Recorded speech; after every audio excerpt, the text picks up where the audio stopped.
আরে লোকরে মারা যায়, আদর্শকে মারা যায় না। হুসাইন রাদিয়াল্লাহু আনহুকে মারা গিয়েছিল, তাকে হত্যা করে কারবালার প্রান্তর তার শাহাদাতের রক্তে রঞ্জিত করেছিল, কিন্তু হুসাইন নামক ব্যক্তিকে মারতে পেরেছিল, তার আদর্শকে মারতে পারে নাই। যার কারণে হুসাইন নামক ব্যক্তি সেদিন মুর্দা হয়েছিল, কিন্তু হুসাইনি আদর্শ ১৫০০ বছর পর আজও জিন্দা আছে। এই কারণে তো আমাদের কোনো বরেণ্য বুজুর্গ, কোনো ব্যক্তিত্ব, কোনো আলেম, কোনো ইমাম কখনোই মৃত্যুর ভয়ে ভীত হতেন না, বরঞ্চ তাদেরকে কেউ যদি মৃত্যুর ভয় দেখাতো তারা হেসে উঠত।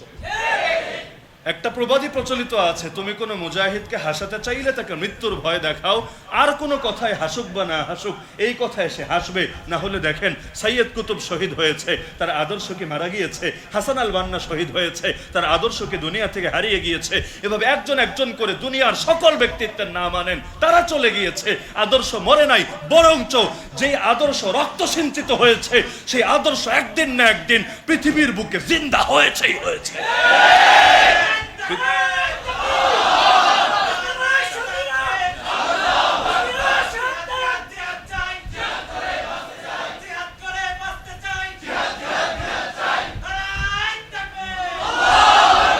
পৃথিবীর ইতিহাসে রক্ত সিঞ্চিত হওয়া ছাড়া কখনোই কোনো বিপ্লব হয় নাই, কখনোই কোনো আন্দোলন প্রতিষ্ঠিত হয় নাই, কখনোই কোনো আদর্শ, কোনো জীবন ব্যবস্থা দুনিয়ার মধ্যে কায়েম হয় নাই। এটা যে যত বড় শান্তিপ্রিয় নিজেকে দাবি করুক, ইতিহাসে দেখাতে পারবে না। এই ধরেন আধুনিক গণতন্ত্রের কথা বলবেন, যে গণতন্ত্র মানে তো শান্তি আর শান্তি আর শান্তি। ফ্রান্সের ইতিহাস পড়েন, ফ্রান্সে কিভাবে গণতন্ত্র কায়েম হয়েছিল, কয় সাগর রক্ত লেগেছিল, ইতিহাস পড়েন। এই কমিউনিস্টরা, বামরা আমাদেরকে শান্তির সবক শিখাবে কেন? নয়া চীনের ইতিহাস পড়েন, কমিউনিজম, সেই কমিউনিস্ট শাসিত রাশিয়ার ইতিহাস পড়েন। এই রাশিয়া আর চীন শুধু দুটোকেই যদি পাশে রাখেন, এই দুই দেশেই তার এই মতবাদ কায়েম করার জন্য কত লক্ষ কোটি মানুষকে রক্তের সাগরে ভাসাতে হয়েছিল। একটাবার পড়ে দেখেন, পৃথিবীতে কখনোই কোনো জীবন ব্যবস্থা বিপ্লব ছাড়া প্রতিষ্ঠিত হয় নাই। মুখে দাবি করা সম্ভব, কিন্তু এর কোনো নমুনা নাই। গণতন্ত্রই তো আজকের যুগে শান্তির সবচাইতে বড় মডেল বলা হয়, দাবি করা হয়। যেখানে গণতন্ত্রই পারল না, সেখানে কমিউনিজম পারবে কোত্থেকে? হ্যাঁ, তবে এটা ঠিক, আল্লাহ নবীর যুগ থেকে আজ পর্যন্ত গোটা ইসলামের ইতিহাসে যেই পরিমাণ রক্ত ঝরেছে ইসলামের জিহাদে, এর চাইতে বহুগুণ বেশি রক্ত ঝরেছে খালি 2 বিশ্বযুদ্ধে। কিন্তু তারপরও সবার নজর গিয়ে খালি ইসলামের উপরই পড়ে।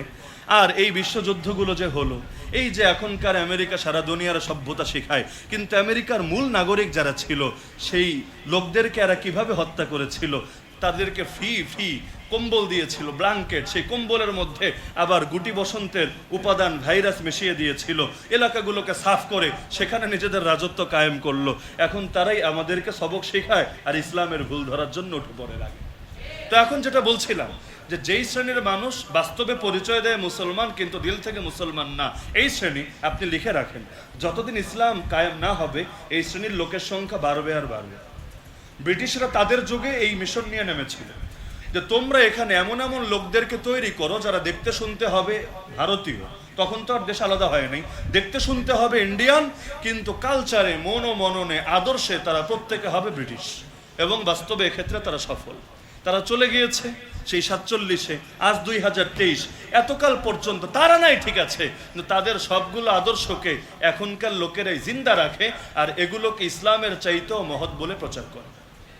তো যেই লোকেরা রাজাকারি করে কুফরি শক্তির পক্ষে, তারাও জিহাদের বিকৃতি করবে, এটাও স্বাভাবিক। আর 3 নম্বর হলো কাফেরদের প্রভাব দেখে ভীত হয়ে, সকল প্রভাব দেখে ভীত হয়ে এক শ্রেণীর দুর্বল মুসলমান, হীনমন্যতায় ভোগা মুসলমান, আত্মপরিচয় ভুলে থাকা মুসলমান, তারাও দেয় সুর পাল্টে, তারাও ইসলামের জিহাদকে উপস্থাপন করে বিকৃত রূপে, শুধুমাত্র নিজের পিঠ বাঁচানোর জন্য আর নিজের ফ্যামিলির নিরাপত্তা নিশ্চিত করার জন্য। তারা ভাবে আমরা যদি আসল জিহাদের পরিচয় দেই, যেটা আছে কোরআনে, যেটা আছে হাদিসে, আমাদের হায়াত কমে যাবে, আমাদের ফ্যামিলি না খেয়ে থাকবে, জেলের ভাত খাওয়া লাগতে পারে, আরে ফাঁসির কাস্টে ঝুলে লাগতে পারে, আরে দুনিয়ার কাফেররা নারাজ হয়ে যেতে পারে। আমাদের হায়াত তো মনে হয় আল্লাহর হাতে না, ওদেরই হাতে। ওরা যদি মেরে ফেলে কি হবে? আমার আন্ডা বাচ্চারে কে খাওয়াবে? আমার বউরে কে পালবে? আমার এত ঘর বাড়ি করলাম, এগুলো কে ভোগ করবে? তো এখন কাফেরদের ভয়ে ভীত হয়ে বোঝে সব কিছুই, আড়ালে গিয়ে জিজ্ঞেস করেন একা একা, সব স্বীকার করে নিবে, কিন্তু পাবলিক প্লেসে জিন্দেগিতেও পক্ষে বলবে না, বিপক্ষে বলবে, আসল রূপ উপস্থাপন করবে না, বিকৃতকে উপস্থাপন করবে শুধুমাত্র কাফের প্রভুদেরকে খুশি করার জন্য।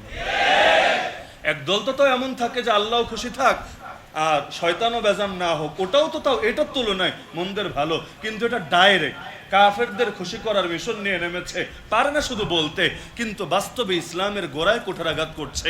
এই তিন শ্রেণীর লোক মৌলিকভাবে এই যুগে জিহাদের বিকৃতি ঘটাচ্ছে। তিন শ্রেণীর পরিচয় তো ক্লিয়ার। এক নম্বরে এমন কাফের মুশরিক যারা ইসলামকে মিটিয়ে দিতে চায়, নিশ্চিহ্ন করতে চায়, কারণ তারা জানে ইসলাম জাতীয় না, ইসলাম আন্তর্জাতিক। ইসলাম পরাজিত আর পরাভূত থাকার জন্য আসে নাই, ইসলাম প্রতিষ্ঠিত হওয়ার জন্য এসেছে। আল ইসলাম ইয়ালু ওয়ালা ইউলা আলাইহি, ইসলাম সর্বদা উপরে থাকে, ইসলামের উপরে কখনো কিছু যেতে পারে না।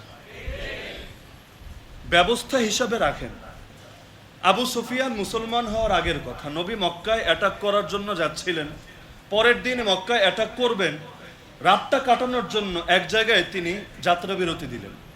আবু সুফিয়ান আসলো একটু রেকি করার জন্য, দেখি কি অবস্থা, কি পরিমাণ সৈনিক আছে, কি পরিমাণ প্রস্তুতি নিয়ে এসেছে। রেকি করতে করতে হঠাৎ দেখা হয়ে গেল এক সাহাবীর সঙ্গে, যে আল্লাহ রসুলের সঙ্গে এই ফাতে মক্কা, মক্কা বিজয়ের জিহাদে শরীক হয়েছে। এবার আবু সুফিয়ানও তাকে দেখে একটু বিচলিত হলো, আর সে আবু সুফিয়ানকে দেখে একটু মনে সান্ত্বনা পেল। এখন সে আবু সুফিয়ানরে বলল, আবু সুফিয়ান বহুত হয়েছে, আর কত, এবার তো দেখতেই পাচ্ছ তোমাদের পরাজয়ের সময় ঘনিয়ে এসেছে, তুমি যদি রাজি থাকো আমি তোমাকে নবী মুহাম্মদুর রাসূলুল্লাহ সাল্লাল্লাহু আলাইহি ওয়াসাল্লামের কাছে নিয়ে যেতে পারি, রহমতের নবী তোমাকে ক্ষমা করে দিবেন ইনশাআল্লাহ, তুমি আসো, আমি তোমার নিরাপত্তার জন্য দায়িত্ব নিয়ে নিচ্ছি। আবু সুফিয়ান প্রথমে একটু বিচলিত ছিল, আসলেই এত পাপ করেছে, এতগুলো যুদ্ধের মধ্যে কমান্ডার ইন চিফের ভূমিকা পালন করেছে, নবী তারে পেলে আস্তকে ছেড়ে দিবে নাকি একেবারে কেটে টুকরা টুকরা করে ফেলে রাখবে। কিন্তু সাহাবে যেহেতু দায়িত্ব নিচ্ছে, আর বাস্তবে মানুষ যখন দুর্বল হয় মনটাও কিন্তু নরম হয়। দেখবেন যখন আমরা বিপদে পড়ি আল্লাহর সঙ্গে সম্পর্ক রিবিল্ড করা আমাদের জন্য বড় সহজ হয়। সুখের সময় আল্লাহরে খুব কমই মনে পড়ে, কিন্তু দুঃখের সময় দেখবেন আল্লাহ ছাড়া কাউরে সামনে নজরে খুব কমই পড়ে। এ কারণে একটা কবিতাও আছে, हकीकत में वही कामिल शिकस्ता दिल जिसे हासिल বহু তালেবে খোদা মিলতা শিকস্তা দিল নেহি মিলতা।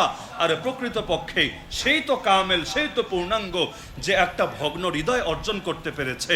কারণ আল্লাহর পথের পথিক তো বহুত পাওয়া যায়, ভগ্ন হৃদয়ের অধিকারী খুব কম পাওয়া যায়। কারণ যাদের হৃদয় ভগ্ন হবে না, আল্লাহর কাছে হাত তুললেও চোখে পানি আসবে না। চোখে পানি তো তারই আসবে যে নিজের পাপের দিকে তাকিয়ে কলজেটা ভেঙে যাবে, হৃদয়টা ভেঙে যাবে, চোখের সামনে জাহান্নাম দেখতে পাবে, আল্লাহর ভয়ে ভীত হয়ে সেই যে চোখ থেকে দুইটা ফোঁটা পানি বের করবে, এই দুই ফোঁটা পানি যথেষ্ট জাহান্নামের আগুনকে চিরতরে নিভিয়ে দেওয়ার জন্য। তো এখন আবু সুফিয়ান এতকাল তো তার অহংকার আর গর্ব, এত বাহিনী, এত পাওয়ার, এত শক্তি, কিন্তু এবার তো চোখের সামনে দেখতে পাচ্ছে নিশ্চিত পরাজয়, নিশ্চিত পতন। দেখেন নবী চাইলে যখন মক্কা থেকে যাচ্ছিলেন তখন ক্ষমা ঘোষণা করে যেতে পারতেন না? অবশ্যই তোমাদের সবাইকে ক্ষমা করলাম, কারো প্রতি কোনো অভিযোগ নাই, কিন্তু তখন ঘোষণা না করে 8 বছর পরে মক্কা বিজয়ের পরে কেন ঘোষণা করলেন? কারণ যারা মাইর খায়, যারা দুর্বল থাকে, সেই দুর্বল অবস্থায়, পরাজিত অবস্থায় ক্ষমা ঘোষণা করার মধ্যে কোনো বীরত্ব নাই, কোনো কৃতিত্ব নাই, কোনো মহানুভবতা নাই। কিন্তু যখন তিনি প্রতিষ্ঠিত, তিনি বিজয়ী, তার একটা কমান্ড জারি করলেই গোটা মক্কার অলিগলি রক্তে প্লাবিত হয়ে যাবে, তখন ক্ষমা ঘোষণায় যে মহানুভবতা, যে উদারতা, এবং এটা দাওয়াতের ক্ষেত্রে যেই পরিমাণ এফেক্টিভ, এটা পূর্বের ঘোষণার দ্বারা জিন্দেগিতেও হতো না। এখন বাংলাদেশে অনেক সময় হয় না, দুইজনে কুস্তি লেগেছে, কুস্তিতে একজন এমনিই পরাজিত হয়েছে, পড়ে গেছে, বেচারার শরীরও ছিলে গেছে, এখন ওঠে মাটি নিচ থেকে, আবার উঠে একটু মাটি টাটি ঝাড়া দেয় আর বলে যা তোরে ক্ষমা করে দিলাম। এই কথা বললে অপর পক্ষের লোক বিরক্ত হয়, কারণ তুই ক্ষমা করবি কোত্থেকে, তুই তো পারিস নাই দেখে তুই পরাজিত। এখানে ক্ষমা করতে আর তোর প্রতিশোধ নিতে উভয় অবস্থায় তুই অপারগ। তুই ক্ষমা না করলে কি করবি? পারলে কর, কিছুই করার নাই। তো এই জায়গায় ক্ষমা করলে ট্রোলের শিকার হয়, এতে কোনো বীরত্ব নাই, কোনো কৃতিত্ব নাই। এ কারণে আমার নবী ক্ষমা তো করেছেন, লেকিন 8 বছর আগে না, 8 বছর পরে ঘোষণাটা দিয়েছেন। কিসের জন্য? সেই সময় ঘোষণা দিলেই মহানুভবতা প্রকাশ পায়, যেই মহানুভবতা হাজার হাজার লোকের হেদায়েতের দরজা খুলে দেয়।